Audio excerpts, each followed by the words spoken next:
Hello, seniors. Welcome to part 6 of the AP Government Review. This is going to cover civil liberties and civil rights.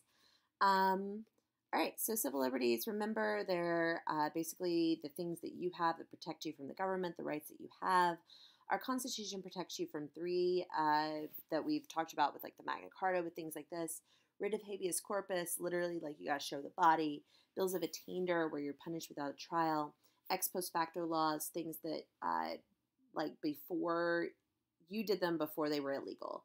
So if we say that it's illegal to wear red shirts to school, you wore a red shirt yesterday, the law doesn't go into effect until Monday, I then punish you for what you did before it was a crime. That would not be okay. Also, trial by jury. So basically, these are things that protect you. The Constitution and the Bill of Rights have a lot of things that protect you there, but then we've had other things. So our Bill of Rights has most of these that we're talking about. You should know your Bill of Rights. If you do not know them, it would serve you well to make sure that you know what each amendment protects. Okay, so your First Amendment protects your basic freedoms, speech, press, assembly, religion, etc. However, there are limits. And each of the court cases that we've had are what give those really strong limits. Okay, so the Establishment Clause and the Free Exercise Clause are the two parts of freedom of religion. The Establishment Clause that Congress cannot establish a national religion or favor one religion over another or tax people for the support of a religion. So this is why taxes or that churches are tax exempt. So make sure that you know the court cases around the Establishment Clause. The two big ones to know are Engel versus Vial, which are about school prayer, and Lemon versus Chrisman that sets the Lemon test. The Lemon test is basically an easy way for you to tell whether or not you need to file a court case. So it has those three provisions, like is it secular, things like this. Does it favor one over the other? That if you ask those questions, the answer is yes, then of course take it to court. If the answer is no, then you probably don't need to. The Free Exercise Clause gives you freedom to practice any religion or no religion at all. There are limits, however. Think about Reynolds versus the United States, which said that polygamy not okay. Oregon versus Smith says that Oregon can deny unemployment benefits to workers fired for using drugs as part of a religious ceremony. So it's not that you can do whatever you want no matter what, but you do have a lot of protection. Okay, make sure that you can answer this. In class, we talked about that this question is a really good example of one where you may only need one sentence for Part A. So select the following case and identify the First Amendment clause upon which it's basis of decision. So you would say Engel versus Vial is a case which was based on the Establishment Clause of the First Amendment. That's it, you're done.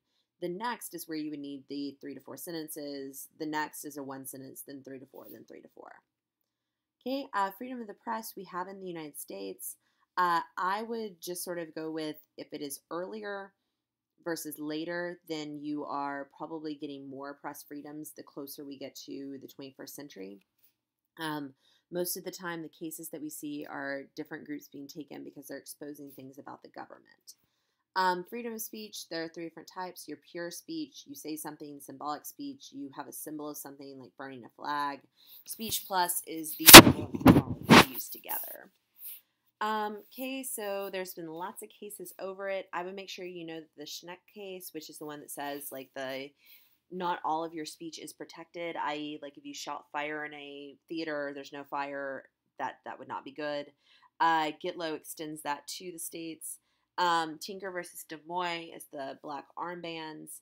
And then Texas versus Johnson is the case with the American flag. Freedom of assembly, as long as you tell the government that you are going to have this through like asking for a permit, then they cannot deny your freedom of assembly unless there's something else going on. Make sure you know the property rights. I would go over that phrase eminent domain. The Kelo case was really big on that. Your right to privacy, the Constitution doesn't mention it, but through other amendments, the courts have said that probably we do have a pretty intense right to privacy. Griswold versus Connecticut and Roe versus Wade are your 2 big cases for that. Search and seizure, government can't just like come in and take whatever they want. That's that 4th Amendment right. Mapp versus Ohio is the really big one on that. But then Nix versus Williams limits that a bit, and they have that inevitable discovery rule, which says that if eventually the police were going to find what you were doing, like whether or not they violated that warrant, then they can use it in court. Self-incrimination, no, you're Miranda versus Arizona. Sixth Amendment, also your right to an attorney. Gideon versus Wainwright and Escobedo versus Illinois were two very important ones for that. Cruel and unusual punishments. Know that the weird thing with Georgia in the 70s, the Furman versus Georgia and Gregg versus Georgia, which said no death penalty, then yes death penalty. Okay, selective incorporation is that really intense thing where you have to now apply the Bill of Rights to the state through the 14th Amendment. So until we have a case, the state of Texas could take away your freedom of speech. However, we then have a case, now they can't do that anymore. So you actually have to have a case for each of these things to apply it directly to the states. That's selective incorporation. Due process of law is basically that you cannot be arrested, you cannot have your things taken away without this like extreme due process. Know your civil rights history. This is stuff that you should have remembered from last year. If you don't remember it, you should probably go back over it. But, know your 13th, 14th, 15th Amendments. Know that that didn't actually fix much because of the black codes, because of various things like this, Jim Crow laws. And so we end up having to have a court case, Plessy versus Ferguson. It says separate but equal is okay. However, we then have, other court cases like Brown versus Ford that says it's not okay. So we then have two forms of segregation. De jure segregation is by law. De facto segregation is by fact, through the way that people act. So de jure segregation is the government tells you can't interact. De facto is we just don't, like in practice. Those are two different types. Make sure you remember your Civil Rights Act of 1964, your Voting Rights Act of 1965.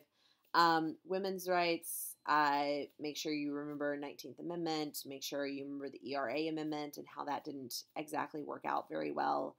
I would know Phyllis Schlafly as the one that is fighting against it, and Betty Friedan as one who's fighting for it. 14th Amendment is incredibly important because it's what's really extending all of these civil liberties to people. Here is an example of a question that you might get. Also, I'm getting a flash flood warning probably. Okay, remember people with disabilities are the last group to be given these protections. So you have the American Disabilities Act of 1990, which forbids employers from discriminating against people with disabilities. You also have affirmative action, which is trying to make up for the effects of past discrimination. So University of California versus Bake is the one where they say that it is constitutional, that it can't happen. All right, so that's the end of government.